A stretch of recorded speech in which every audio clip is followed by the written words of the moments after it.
Hello, everyone. Oh, man, I got ahead of myself. I left that up, but that's okay. It can stay right there because that's what we're here to talk about today. Hi, everybody. I am Jason Bullman. I am the creative force behind the Eventide project, the writer, the art orderer, the layout person, the editor, the website manager, the contract writer. I'm everything. I am getting some artists, and I'm in negotiations with an editor and a developer now, so things are coming along. But hey, welcome everybody to my exciting. Well, today's a really weird day. It's a confluence of a whole bunch of stuff. It is both my birthday, it is the release day of a new PDF for Eventide. It is a stream day for me. It's my community day. It's just about everything rolled into one. And I'm starting it all off right here. So welcome everybody. Today, I'm doing this one for all the patrons. Normally this would be a Secrets of Eventide stream, but I missed a stream on Tuesday because I wasn't feeling too well. I'm fine now. It wasn't anything, just some bad sleep. And, but today what we're going to do is we're going to do this for everybody. So everyone is welcome. We're going to look at the second part of the Wolfren's Fate adventure. It is dropped right now. You can find it over on the Eventide webpage. As a matter of fact, I'm going to go and grab the link so I can throw it in chat, because I forgot to get it. But you can find it right here. He says, going to the chat window. There it is. The link has popped up in there, so you should have it now. That will allow you to go and grab this file right here. This one is ready for you to grab. So, yes, the second part of Wolfren's Fate dropped today. This has been the thing I've been playtesting now for several weeks. In fact, almost 2 months now. And it's a lot of fun. My groups have had a lot of fun with it. They've both basically finished it. And I'm happy to report that after crunching all the numbers and everything, after finishing it, they're all second level. So, bonus, it all kind of worked out exactly the way I wanted. That you finish up the first major part, you advance to second level, and you go on to greater and greater challenges. So what are we going to do here today? I want to talk about the adventure. I want to talk about what's in it, what you'll find, what you'll see, how you can use it, and how that's all going to work. There is also, I've got some anecdotes and some stories about my two tables that have run through it and how they fared against the nefarious threats found within. And then, frankly, I've got a couple surprises to show off. Some art surprises that I want to share with all of you. And we'll do those a little later, because things are moving. I went from having just one artist who is wrapping up their contract to having now a second artist who is moving so rapidly I'm having trouble keeping up. So that's not a bad thing, though. Fast start means faster turnaround on some of my other stuff. So let's start with that.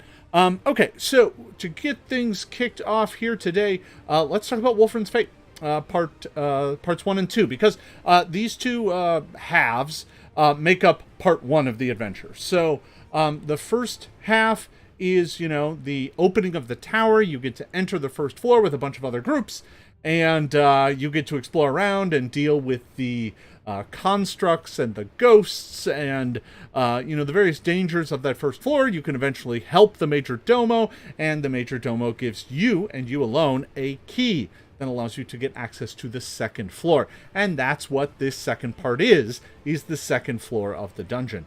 So, first floor is kind of a reception area. It's got, waiting rooms and libraries and lecture halls and a dining room and a kitchen and all that kind of stuff. All this sort of stuff that Wolfren used whenever he entertained guests. The second floor is not that at all. So, the Dark Laboratory is a different kind of place entirely. Now, this adventure is, I believe this is a 17-page PDF, but that includes the OGL, so we're actually only talking about 16 pages-ish of content. And that makes it just as big as the first part, despite the fact that it has fewer rooms, which is interesting. But some of the rooms are very complicated and have multiple things that happen in them and multiple things you can learn. So first off, we've got some intro here. One of the things that I really want to emphasize here is these moments in town. So between parts 1 and 2, it's assumed that the players get a chance to rest. They go back up to town, they talk to the guards, they explain that there's a second floor, they get permission to be the only ones to explore it, and they can also go spend some of their money, because at this point in time, they've gotten a pile of coins. They should take that money and go to a place like Veryl's Sleep, or go to a place like the Wandering Ogre, and spend their money getting some gear. They could even stop by Ingot, pick up different weapons, that sort of thing. So there are a few, I provided a few kind of moments in town, and the point of these is to provide some context for when the players are exploring. Now, one of these is really important, and is really the only one you really must include, or at least should include. The other one's pretty optional. So the first one, I did actually have 3 of these, but I had to cut one for space. It's funny, in a PDF, you think you've got infinite space. But when you're trying to get everything to look good on a page, sometimes you trim things just to make life easier. I did have one more, but it was pretty minor, so I just chopped it. The first one, though, is the important one, and that's the meeting with the lumberjacks. There are some lumberjacks that are at a shop or at Veryl's Sleep or somewhere where the PCs are, buying gear and equipment for their upcoming expedition. Why is this important? For later. I'm setting them up as characters that the players have met. That way, later on in the adventure, when they run into these folks out in the wilderness, they know who they are. There's some context there. And frankly, I'm hoping that players will have some motivation to help them, because those lumberjacks are going to be in trouble in part 3 of the adventure. So I'm just seeding this right now. This is an old GM trick of mine, which is just drop bits and see which ones to pick up and use later. In this case, I'm being pretty deliberate about it and having kind of a throwaway encounter with these lumberjacks. I'm just introducing them as characters. The other one in here is a sermon by the Resolute Heart. This is one of the faction groups in Wormbone whose desire is to take people back to a more religious life. They view that folks' lack of observance of religious rites and customs is kind of why the gods have gone silent, why there are so few gods these days, and that if only folks would go back and worship them more, the gods would come back. So that's some of your intros here. After that, we get into kind of the introduction of the adventure itself and the map. Now, this is the final version of the map. I finally finished it up. Everything that needs to be in there is in there. You can download this map untagged at the link I provided in the chat there. And so you can easily go and grab the map untagged at a nice big resolution. So you should be able to use it as a playmat on virtual tabletops. In addition, I provided 2 other map pieces that fit over pieces that are already on this map. And those pieces are designed to cover up secrets, or rather cover up things that become invisible. So one is something to cover up this shadowy symbol right about here. So one is a cover to hide the shadow symbol. You can just lay it down on the map when the player's on a different spot and they don't notice it, and then when they come back, the symbol will be gone because you'll have dropped a thing over it that looks exactly like it, just without the symbol. I could have provided the symbol and had you place that instead, but not everyone has access to PNG transparencies in their virtual tabletops, so I decided to go this way instead provide a cover. Now, the other thing is a cover for the pool room up here in the corner. There it is. It's a little hard for me to manage this because it's the opposite way, but it's right here. Right there. There's a pool right there, and I have a cover to put over that to hide the pool. Now, for those of you who might remember, I also created something a little special to cover that up. I'm wondering if it's in here. Yes, it is. Nope, not that. Where is it? Stairs. There it is. So I've also created this animation, which is really pretty cool. And this is a standard GIF tile that you can import to tabletops.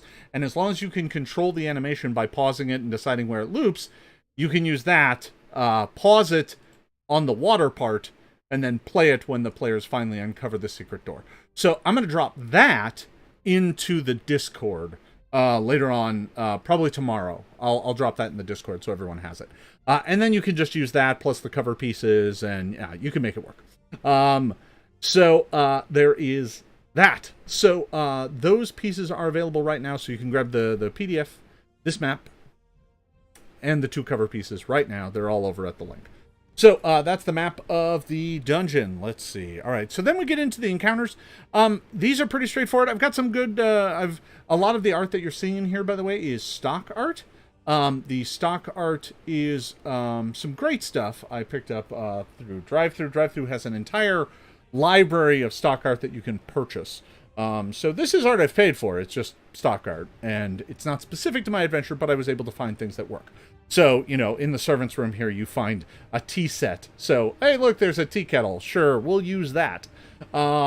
You know, so little pieces like that. And that's throughout this adventure. And the previous one, actually. So I am starting to get some custom pieces, and I'll probably add those to these works. I'll leave the stock art as black and white pieces, and then I'll add color pieces as they come in.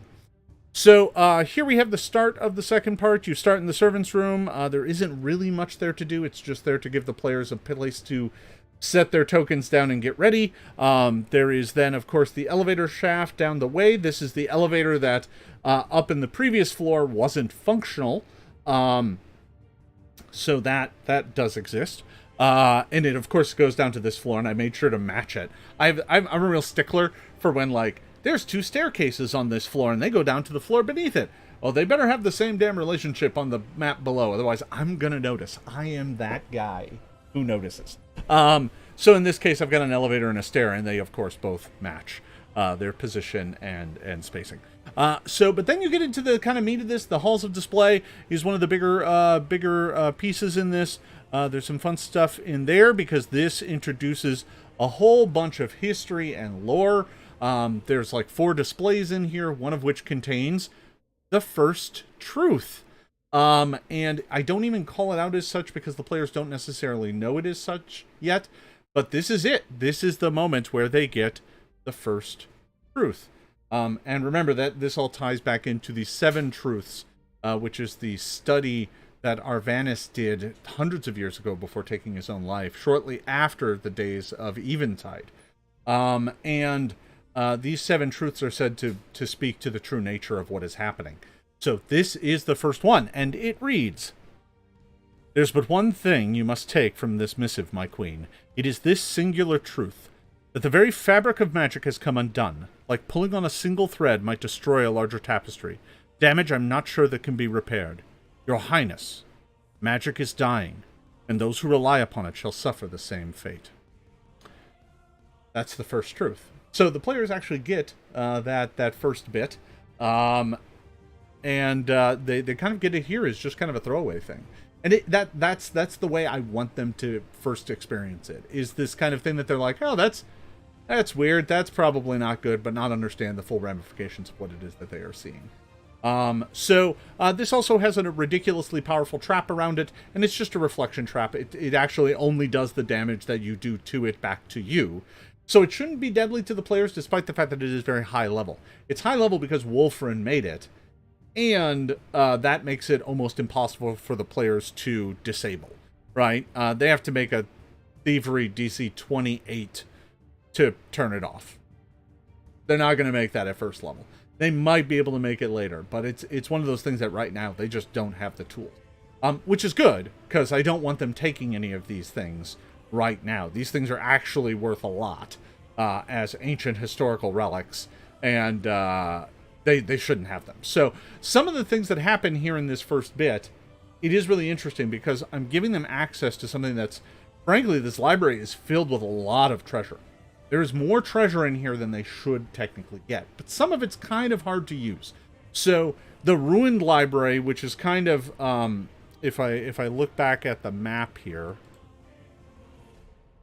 so the ruined library is these 3 areas, right? 11, 12, and 13 are the ruined library, and they are filled with books. I mean, filled, and books are expensive, but most of these are ruined. And it is listed in there that you can make money off these books, but it's a downtime activity. So basically, it's an earn income that you can do by taking books from the library, restoring them, and selling them. It's a lengthy process. But you can make money off that, and it's nearly infinite. You could just spend a great deal of time earning hundreds of gold here, but it would take a while. And it's only a level 4 task, because the books are so damaged, they'll never be worth more than that. Now, later on, there is like a level 6 task of restoring and selling the books in area, I believe it's 16. Which is the other library that's in much better shape. But that's a higher level task. The players probably can't even do it yet. As a matter of fact, they probably can't do this one yet either. But over time, it may be something that they decide to use. So, that's in there. So, Chamber 11 is really there to kind of set a whole bunch of stuff up. And as you can see, this is a long encounter, right? 11 is nearly 2 whole pages long. Because it covers all the historical things. It covers the trap. And it covers the ashen symbol on the floor. Right? So this is that strange symbol on the floor that slowly starts fading the moment the players get near it. Because it's unleashed a shadow hunter. Now this all gets to the meta plot of this floor. Which is someone else has been here first. They broke into this place. They looted it. They tried to take specific things but couldn't because of the wards. And then they left. And they left something sinister behind. So there's clearly something weird going on. I think both of my groups obviously caught wind that there's something weird going on, but they don't have any context, and nor should they just yet, because what they're trying to figure out is something that's actually going to come into focus in part 2 of the adventure, not the second half of the first part. I need better terminology for this. Anyway, so that's the Hall of Display. Hall of Display should be relatively straightforward. They still haven't had a fight yet. That comes in the Moldy Hall. And the Moldy Hall has 2 main features. One, it's got a giant patch of brown mold in the middle of it, blocking their way, preventing them from going straight to the laboratory. They have to go up and around. And the other thing it's got is a cave fisher that crawls out of the darkness and tries to attack them. Both my groups actually had a little bit of a hard time with the cave fisher. Just because it's scary, right? I think they kind of panicked when it grabbed someone out of the darkness and started reeling someone in. And one group had someone go down to it because it critted and dealt like 20. But the other group, their barbarian made quick work of it once they finally got into position to attack it. Both groups, however, stumbled into the brown mold and stayed too close to it and took a bunch of damage from that. So that caused them to back away from that and realize that they needed to go around. No worries there. That kind of all worked as intended. To make them feel like they have choices, but really they're kind of on a linear path throughout this dungeon. They can go where they want, but there are things that are challenging if they don't go the easiest route. So that's Area 2. Throughout this, they're picking up odds and ends, some treasure. There's this ancient dwarven axe that they find that was forged in Skyhammer.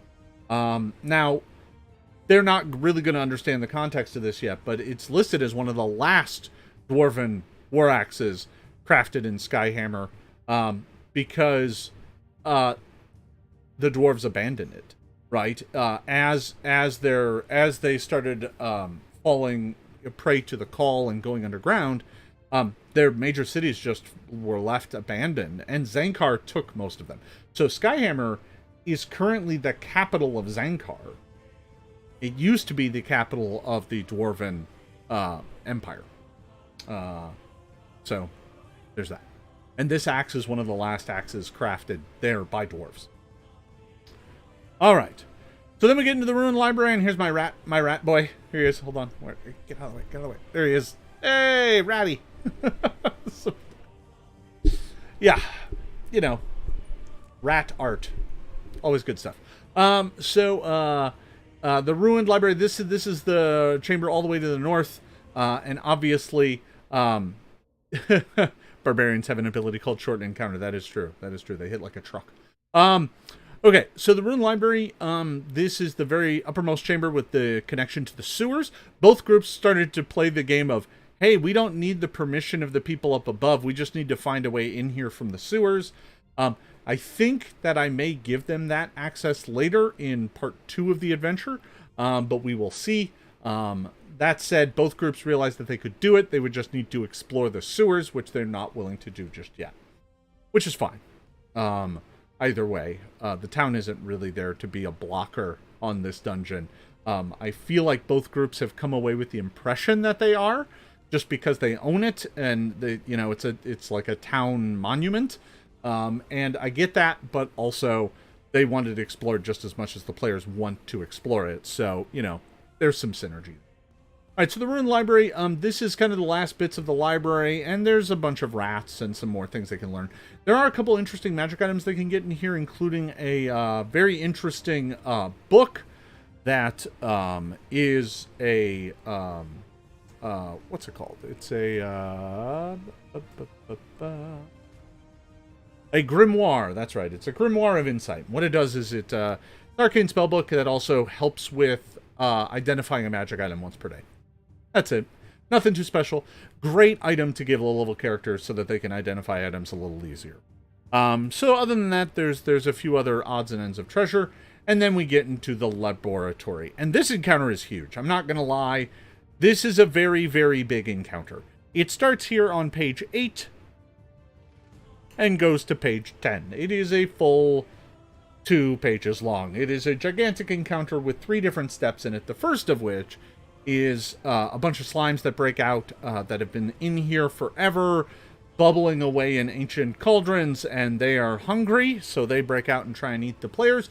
When they do so, the laboratory goes into lockdown, making it so that they cannot leave the room.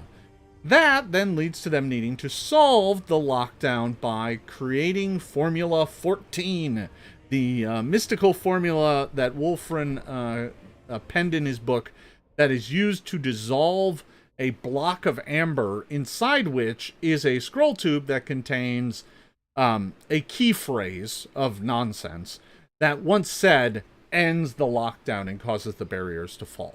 So, creating Formula 14, this is a puzzle.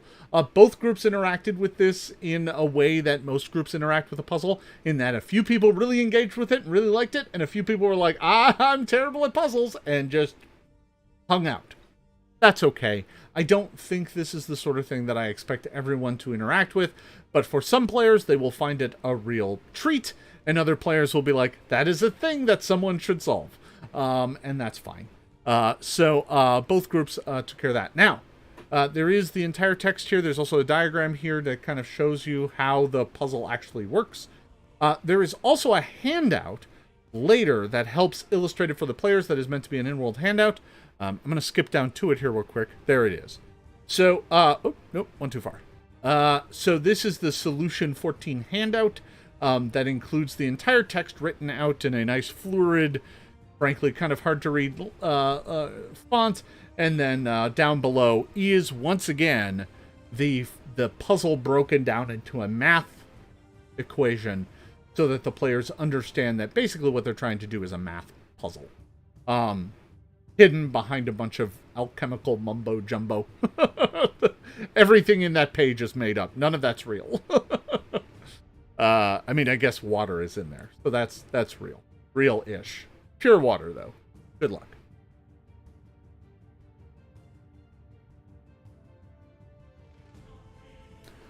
In both groups have 5 people in them. In both groups, 2 to 3 people engaged with the puzzle, and 2 to 3 people were like, eh. You'll have to ask Dan, my good buddy Dan, about his experience with the puzzle. He probably just went, yeah, I'm not good at these, and just hung out. It's good times, good times. So that is in Appendix A here for you to work with. So obviously, I explain how the puzzle. Oh, excuse me. I explain how the puzzle is solved to you, the GM, and that is in here, including a step-by-step breakdown of what the players have to do alchemically to solve the formula. I actually made my players describe it to me. It wasn't just, oh, I solved the math puzzle, here's the solution. It was like, okay, what do you do? And I made them explain it to me step by step.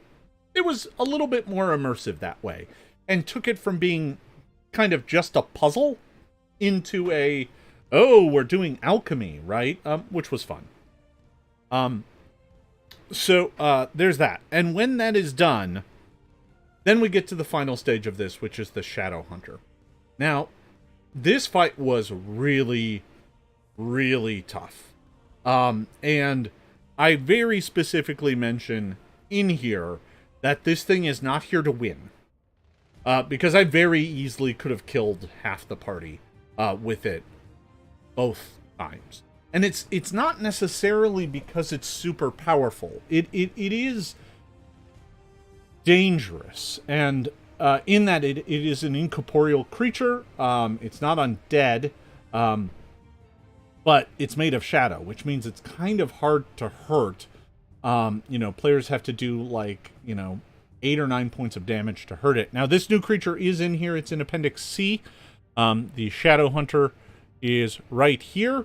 And it can stalk in darkness. It can do this horrible thing called Behind the Eyes, which I did to both groups. And it has an ability called Storm of Shadow. Now, here's what happened in literally both groups. So the setup here is when the players have solved the puzzle, they unlock the doors, which allows this thing to slink in. And it does so and hides somewhere until the players are starting to leave the room and one character is off by themselves. Doesn't have to be far. They just need to be 20 feet, 15, 20 feet separate from the rest of the party. And that's when it slinks up and tries to attack them. So the fight goes pretty quick because it's, generally speaking, only there for 2 rounds. And its first round is to go and savage one of the characters and hopefully knock them unconscious. I did this to both groups right away. Like, the first round, it walked up and knocked somebody out. The one was because of a crit, and that was just that. And the other one was the person who was left behind only had 14 hit points or something from the last fight against the oozes. So, knock the character out, and then its entire agenda is to use the Behind the Eyes and then flee.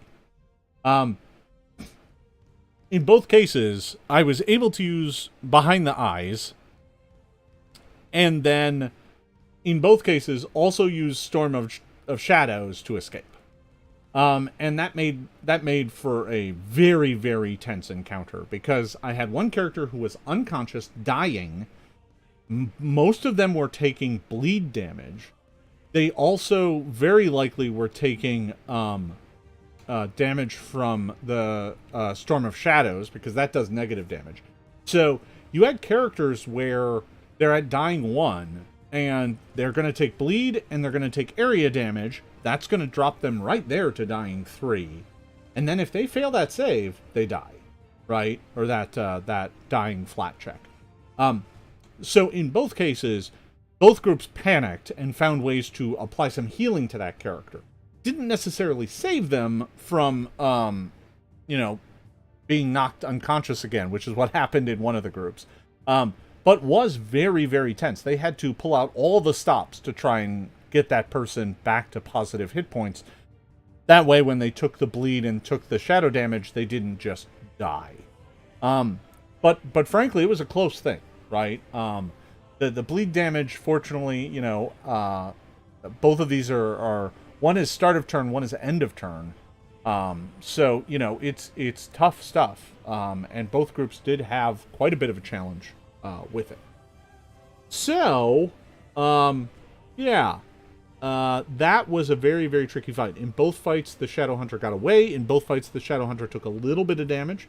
It only has 32 hit points, but the incorporealness and the fact that nobody has a magic weapon makes it pretty damn hard to hurt. Players that use energy damage of various sorts or throw magic missiles at it will have some effectiveness, right? I think the group, my second group, the Monday group, actually got it all the way down to about half. But still, it inflicted heavy, heavy pain on the group in the process. And naturally, they were waiting for the thing to be slurking in the shadow somewhere, and it just leaves at that point in time, because it's not here to win yet. It's here to instill terror in them and use its abilities to be able to track them down. This will play out in part 2, that because it can see through some of their eyes, and because it can reach out to its old masters, or the descendants of its old masters, this is a danger to the players. So we're going to see how that plays out. I also have one character who's infected with slime rot, So that's going to be fun. They are going to have a grand old time with that, but it is relatively slow moving. But it is a lethal disease, and the DC is 18, and I think the character, their save is not great. So I may have a character that dies from slime rot at this rate. I'm not sure, though. We'll find out. It could be ugly. So, and the key with this Shadowhunter is that it is the climax fight of this thing. And it's not one that PCs get to win. So, I intentionally kind of end this first bit on, there's a down note of this fight, but then it has a real big up note, right? So, after you're done with the Hunter, you can check out the reagent storage, which has a whole bunch of treasure in it, including two things that are really important. One is it's just got a pile of alchemical reagents. This is enough to make 100 gold pieces worth of alchemy if you've got a character who's good at craft. If there's no one good at craft, you could at least scavenge some of the things that are worth a fair amount and sell them for about 20 gold. So the party can either get 20 gold in cash, or they can use crafting and get about 100 gold worth of alchemical items over time. We'll see how that goes. The players, between parts 1 and 2, I am going to talk about whether or not the players should get some downtime. And I think they probably should, if they want it. And frankly, they're all leveling up as well. So they get some time to kind of recoup and pull themselves back together. And that's probably what my next session is going to be, is actually not even adventure content. It's going to be more loose form, downtime, leveling, and story stuff with each individual character. So that's probably what my next sessions are going to be, and those are this coming week. This Thursday and then the following Monday. So that's that, and then you get to Wolfren's study. Now, Wolfren's study is where there is the key, the final climactic conclusion to this part. And the key here is, in the study, you find an old book belonging to Wolfren. That is a journal of his, mostly of his experiments and stuff. But the last page of it is a letter from Wolfren to you, to whoever finds it, whoever comes down here after all this time and finally locates it. And I'll just read it. That's the easy. So let me just go ahead and read that. Salutations. Allow me to begin by expressing my gratitude that you have found this journal. I hope it was not too much trouble to make your way down here into the depths of my laboratory. As I'm sure you are aware, I've been trapped down here for some time, and without any practical means of escape, this missive was my only way of speaking to you. I am alive. Or rather, I hope that I am still alive. After the collapse of my tower, I find it rather impossible to escape, and instead decided to try and wait for rescue, rather than use my magic to attempt to force my way out, which might bring the whole tower down on my head. A most unpleasant prospect, to be sure. Over the past few weeks, I have started to worry that my rescue may not come, or that rather it might not come in time to find me before my meager supply of food runs out. The kitchen upstairs provides some sustenance, but not enough, I am afraid. So I have instead decided to go into a long sleep and wait for rescue. Worry not. This is no ordinary sleep, but one made permanent through the use of magic and careful alchemy. I have sealed myself inside the vault below, behind several wards and barriers. If you would be so kind, please come rouse me from my sleep. You will need to bring my signet ring from up in the bedroom of the tower. Then approach the pool in the laboratory and pull the concealed lever hidden underneath the blue edge stone. That will open the way to the vault door. I look forward to thanking you in person. Wolfren. Sorry about that. Maximized on that screen over there. Okay, so that's the missive that Wolfren sends you, and basically he says, yeah, just bring my signet ring from the bedroom from the tower. Because he doesn't know that the tower's collapsed. So the players immediately get a lot of really critical information here. One, that Wolfren may be alive. Two, that they need a signet ring to get into the door. And three, that there is a door underneath the pool. So they can go and check out the door, and lo and behold, there's a spot for a signet ring kind of in the door like a key.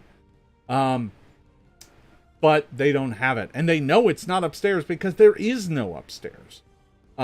So that gets to kind of some of the big challenge here of this adventure and the end of part 1, which is, how do we continue? What do we do next? And the answer is, well, we got to go find Wolfren's signet ring. Wolfren's missing. So that, of course, leads us to the conclusion. Here's my little wizard Wolfren guy. When they leave, it kind of leaves them out with that. They get a level, and they are done with part 1 of this adventure, which is kind of just exploring the town and setting up the baseline. Part 2 is going to be exploring the town and trying to find a copy of Wolfren's signet ring. And it has to be a real one. They can't fake it. They do have signs of what his signet looked like, but they actually need one of his signet rings. And he had a couple, but there's only one that they're going to be able to find. So that is the conclusion of the adventure. Obviously here, there's some handouts in this bundle that you can go grab. I suggest you do. Obviously there's Solution 14. Here is Wolfren's letter. Obviously, you can read this to them. You can also just give them the handout, but here it is from the last page of his journal. And then we get the Shadow Hunter stat block, which is super handy. And of course, just like the first time around, I provided this handy appendix. I'm not sure if anyone's used these yet, or run with these yet. I find these super handy in terms of kind of rounding out the adventure and doing a checklist of like, oh, here's all the things they got. Here's all the XP they could have been awarded. And it's all in a convenient checklist that I can just run down and be like, all right, you got this, got this, got this, got this, got this. You did this, you did this, you did that. And they can get everything in there. So, assuming they get almost all the XP, which, frankly, they probably should, and they got most of the XP from the first one, they should easily, well, not easily, just barely squeak by and hit second level. I recommend that no matter what happens at the end of this adventure, you just give them second level anyway, even if they're 50 short or something, because it's just more of a satisfying end. I may even include a bit in here about milestone leveling that says that, hey, this is the milestone. They got to the bottom of the tower as far as they can go, and now are on to the second part. Give them a level. So we'll see how that goes. And of course, I've listed all the treasure here, and finally we get to the end, which is just OGL. So that is it. That is all the pages of Wolfren's Fate. Now what comes next? Well, next is part 2. I've already started writing it, which is good because I have to start running it soon. It'll include a map of the city of Wormbone.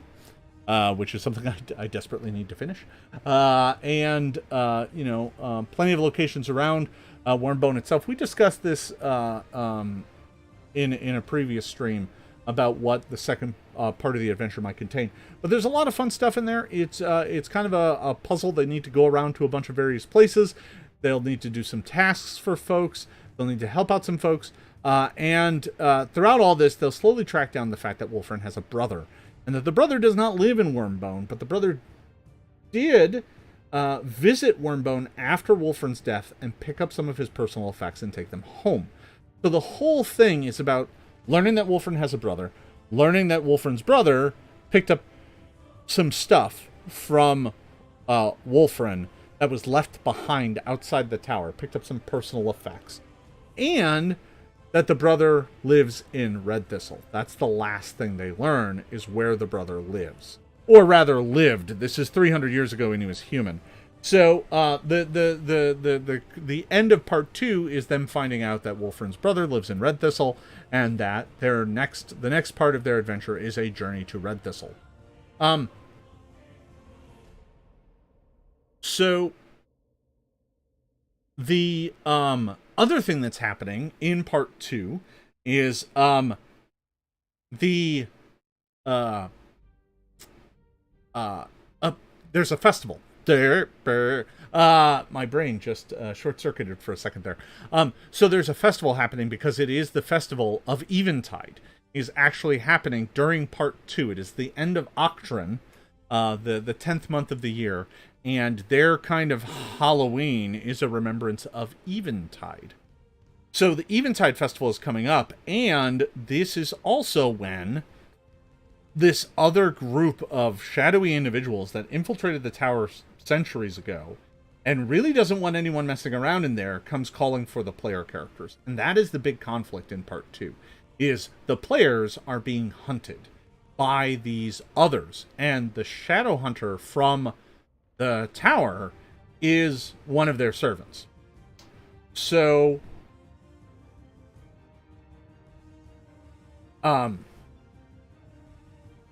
The Shadow Hunter, if you get the behind the eyes ability, you're able to kind of see through their eyes. This is more for interesting story and being able to learn about where the players are and having a justification for the bad guys knowing about the PC's plans. I see that there's some questions about the specifics. I'll save those for the Q&A here in a bit. But the Eventide Festival does happen in part 2, and these shadowy creatures called Gaunts are going to be hunting the player characters. Now, this is where we get exciting. I only have less than 10 minutes here in this stream because I got to get ready for the next stream. But I do want to share with you some of the art. Now, here's the great thing. Earlier on this week, I contacted a new artist. And I don't want to quite say their name yet, because I haven't paid them. But the contract doesn't specify that. But I have gotten a few of their sketches, and I do want to show off some of those here real quick. These are just sketches, and I have a signed contract. It's Frost Lamson. The artist's name is Frost Lamson. I don't know why I'm being coy. So the artist's name is Frost Lamson. I have a signed agreement with her. She's out of the Philippines. She is a fantastic artist, and I am excited to be working with her on this. And I signed a contract with her literally on Thursday, and I already have sketches. That's amazing. And I want to show them off to you right now. So this is some sketches from parts 1 and part 2 of the adventure. And here we go. There you have a Gaunt. That is the first sketch of a Gaunt. Now, these are just sketches, and I'm going to have some changes. That's the Shadow Hunter. Again, this is a creature that I've got some changes for that, but that's getting there. This is Wolfren's journal that you find in part 1. There you see a symbol, and here is the signet ring, the thing you are looking for. So yeah, really straightforward here. Fun stuff. That's just a quick peek at some of the sketches. Now, those are all work in progress. They are incredibly fast turnaround time, so I expect that I will have these ready with plenty of time to spare for the products themselves.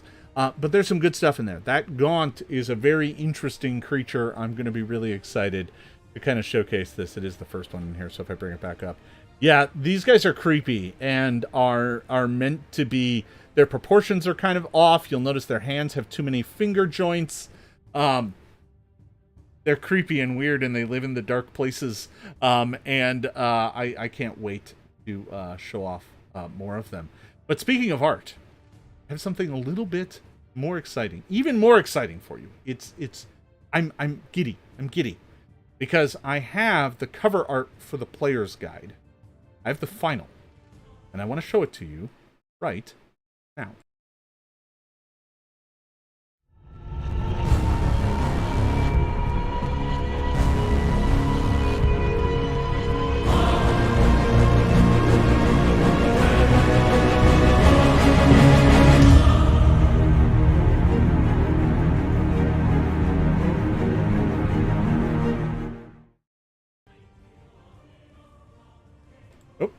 There you go.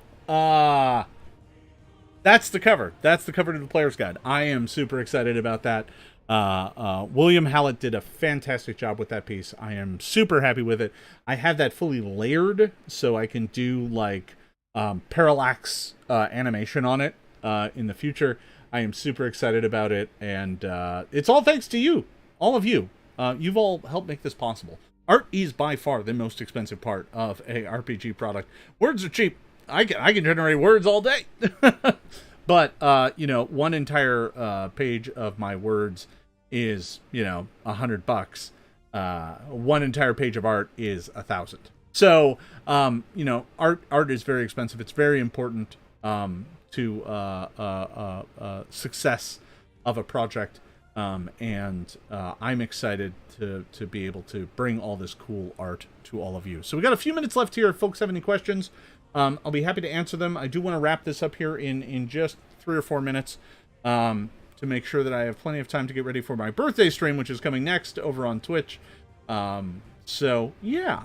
If any folks have any questions, I see there was one about Shadow Hunters. So yeah, the Shadow Hunters have this behind the eyes ability where they basically can take an action to vomit shadow and darkness into someone's face who's unconscious. And after it, they can look through their eyes. They may only have one such bond at a time, in that each shadow hunter can only be bonded to one creature at a time. So the question was, could they have multiple bonds just with different creatures? And the answer is no. They can only have one. So, but, I mean, in this case, that's all I'm going to need. I just need one of the characters. Yeah, the Shadow Hunter is going to be really cool. I like the sketch in there, but I've got a lot of changes on that one. I think it's looks too slimy and not quite shadowy enough. I need its form to be a little bit more fluid. So I think you'll see quite a bit of changes on that one. The Gaunt, I think, is pretty close. I may ask for its clothes to be a little bit more tight. That way it's a little bit more spindly. That way you kind of get the understanding of how kind of creepy and how weird its proportions are. The book and the ring I'm pretty happy with. I do want some alterations to the symbol, but those are pretty good. Normally I don't like to show off sketches until I've had a chance to review them, but these literally came in 12 hours ago. So I figured I'd show them off here today. It was a fun little surprise for me when I woke up this morning. Fun little birthday present for me. So yeah, great stuff. Lots of fun. There's so much more to come. I am excited for all of this. I am really gunning to, now that I have all of part 1 of Wolfren's Fate written, all of it is about 32 pages of text and art and content. And I think I'm going to try and release it as a finished PDF by Gen Con. So that's currently my goal. I'll tell you that right now. My goal is to release Wolfren's Fate, Part 1, as a PDF for sale, revised, updated, and fully fixed. I'm going to have an editor go through it, do all the things that I need to do. And it'll have final full-color art. It'll have, like, for example, that Shadowhunter will be in there, the book will be in there, and the cover that Frost is doing will be the cover. So there won't be a lot of finished art in that one, but there'll be a fair bit and a lot of really quite good stock art. So, I have a question. Can someone, some area or person, cure the rot, the slime rot that one of my characters has? There's some people with some medicine checks that can help. And some alchemical things that can certainly help. So there's ways that the players can try and mitigate it. But they're going to have to work hard to make that happen. So, I don't know. I'll let you know soon enough, because one of them is on a 1d4 incubation period right now. And we'll have to see how that's all gonna go. All right, folks. That's all I have time for here today. I want to thank you all for stopping by. For those of you watching this on demand later, thank you for coming by and checking it out. We do live streams on Tuesdays, every Tuesday, as often as I can manage, and every other Saturday for patrons of the Lord and Master tier and up. So that's what we got here today, folks. I want to thank you all for watching. Be good to yourself. I'll see you at the next stream for birthday shenanigans. Thanks for watching, everybody. See you next time.